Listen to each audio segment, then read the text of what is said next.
It's really the budget replacement to those two.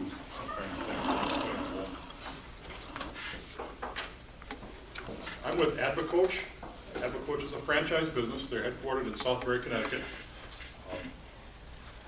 I have my formal coaching training from them in August, but I've been coaching employees most of my adult life. I've always been supervising or managing people, groups as small as 3 and as big as 150 or so. So I think I've got a graduate course in organizing people at least. AdviCoach is, it's a franchise business. There are 4 in Wisconsin, including myself. There may be more coming. I don't know what's in the pipeline for recruits, but I live in Waterford. A fellow named Gerry Gerth is up in Plymouth. A fellow named Ron Nielsen is in Sheboygan. And another fellow, Mike Sondheim, is in McWanago. Mike was only 8 miles away from me. We didn't know each other, never met each other until we met in Southbury, Connecticut in August. These are franchises. Our territory is nominally the state of Wisconsin. We can go outstate with a client. If I'm dealing with somebody here and he's got offices across the country, I can deal with those people. I just can't advertise outstate without going to the people that are already in that state and getting their blessing for it. So we can go and do whatever we want to pretty much. Franchises account for a huge amount of this country's business. You're probably not aware of just how much. About 44% of the businesses in this country are franchised in one form or another. I would venture to say that in this room there are probably 7 or 8 franchises. So you don't think of them as franchises necessarily, but at their core they are. Not a bad thing. It's an easy way to get into the business, and it helps you avoid reinventing the wheel in a lot of cases. For instance, when I started the coaching thing, I didn't have to go and build a repertoire or a library of materials. There were things there that I could use that had been done by others, and I can borrow those things as I need to. All right, I want to talk to you for a couple minutes about a one-page strategic plan. Those are the placemats that you saw on the table this morning.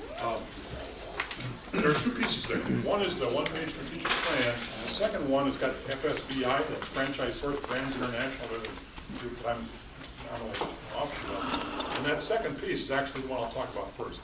It relates to that blue paperback book that's being passed around, E-Myth Revisited. Before you can lay out a strategic plan, it would be nice for you to know where it is that you want to go. A plan is a good thing for getting from one place to another, but if there's no definition as to where that other place is, it's kind of tough to do an accurate plan. I collect little quips, quotes, whatever you want to call them. If you don't care where you are, you're not lost. Okay? The second one is, if you don't care where you're going, any road will get you there. The strategic plan and this goal, or the goal definition things, are helping you set out that target area, so you got something to shoot at. When I ask people about their strategic plan, they say, yeah, I've got one. Could I see it? Well, it's kind of up here, between my ears. They have a plan, they've thought about it, but they've never put it on paper. And I come from the school that if it ain't written down, it ain't real. Our best intentions are to follow those plans that we have in our head, but we modify them through self-talk and all kinds of other things, and that plan in our head changes a lot. If you put it on paper, you've got a constant. You can sure you can go in and modify it, but you have to consciously make that modification. And it happens unconsciously when it's something that you have only in your head and not on a piece of paper. It's nice to have a target to shoot for. The second piece of paper has got that big diagram on it with all kinds of things, and there are some numbers there. In order to get it on a piece of paper, that piece of paper should probably be the size of a bed sheet in order to do it properly. It doesn't flow exactly the way you might expect it to. So I'm going to lead you through it real quickly. The first thing on that page is this SWOT analysis: strength, weakness, opportunity, threat. You've all done those things or heard of them at least before. And they're the fun part of laying out a strategic plan, because you get to sit back and think about all the things that would, could, should, might happen, and categorize what you're good at, what you know you're weak at, what's happening in an outside environment that will impact your business. So you lay all those things out, and you kind of prioritize them. You don't want to worry about anything that might happen. I mean, a meteor could hit the earth at some point in time and wipe us all out. I said, well, that's not something I can control, and it shouldn't be part of my analysis here. So you pick the top 5 that you think are the highest priority and worry about those if you're going to worry about anything. Those lay out across the top of the page. Then you start at the left-hand side, number 2, core values. What are the things that ultimately define what your business is about? What is it that you're there to do? What do you want this business to accomplish? And there you go to purpose. Why are you in business? What's your passion in this area? And you work, through the diagram in these things.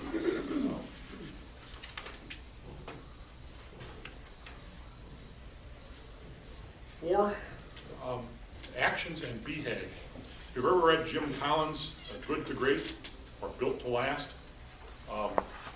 he defines BHAG, big, hairy, audacious goals. I don't know how he came up with it, but they are the big things that you want to accomplish. They're the long-term goals, the 10 to 25-year things. My long-term goals are a lot shorter than some of yours. I'm getting pretty sober on top, and I don't see myself working for more than another 10 years. I didn't plan on working past this year, but life gets in the way. But those are the big things that you want for targets.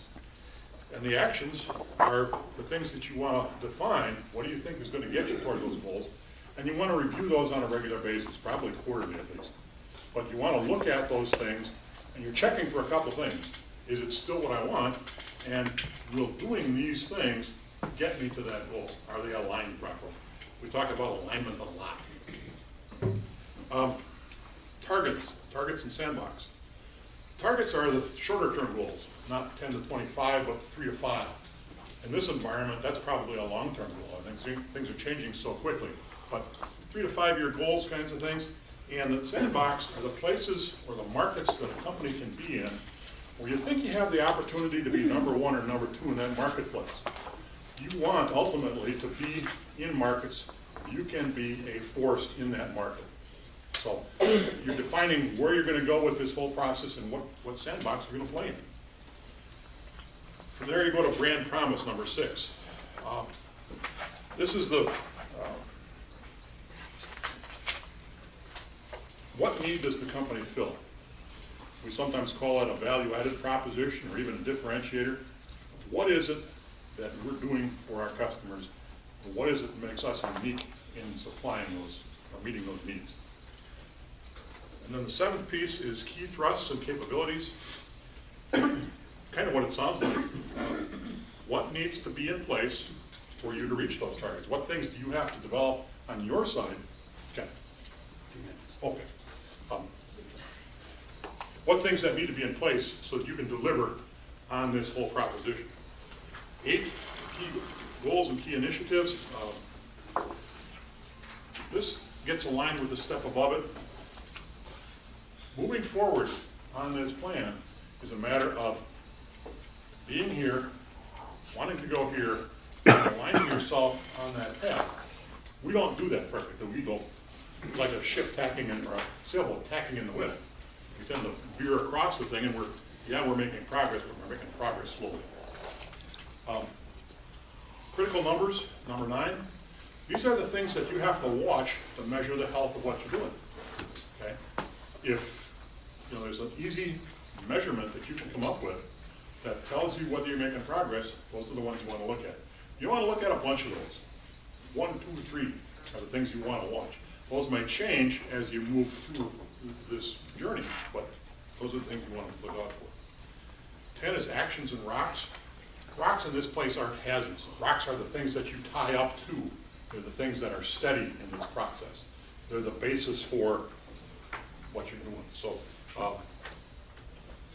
quarterly action steps, again, in alignment. Priorities that need to stay in front, those are the rocks.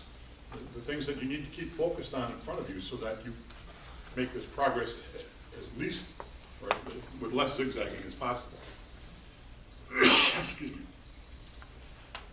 11, themes, scoreboard design, and celebration reward. We have our little taglines for our business.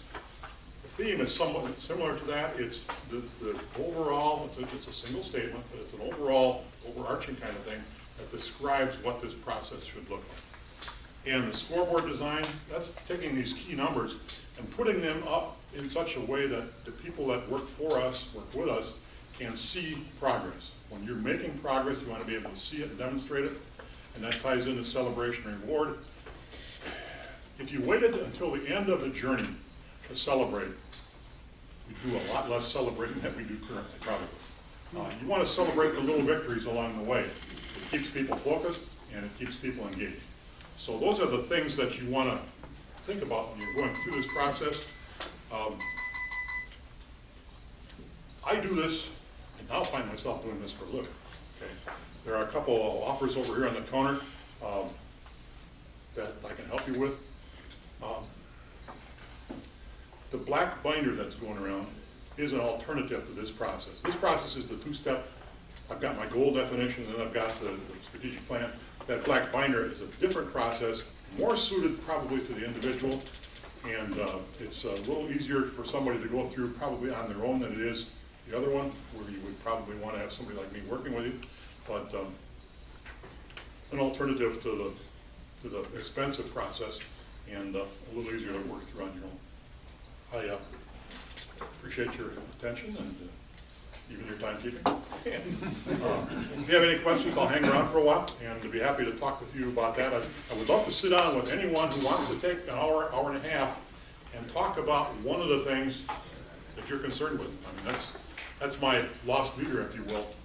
I'll sit down with you, talk about what it is that's going on in your business, talk about one of the things that's critical to you, and we can discuss the idea of whether or not it pays for us to go forward together. So I make that offer to everyone. I'm happy to spend the time, a cup of coffee or a donut or whatever, and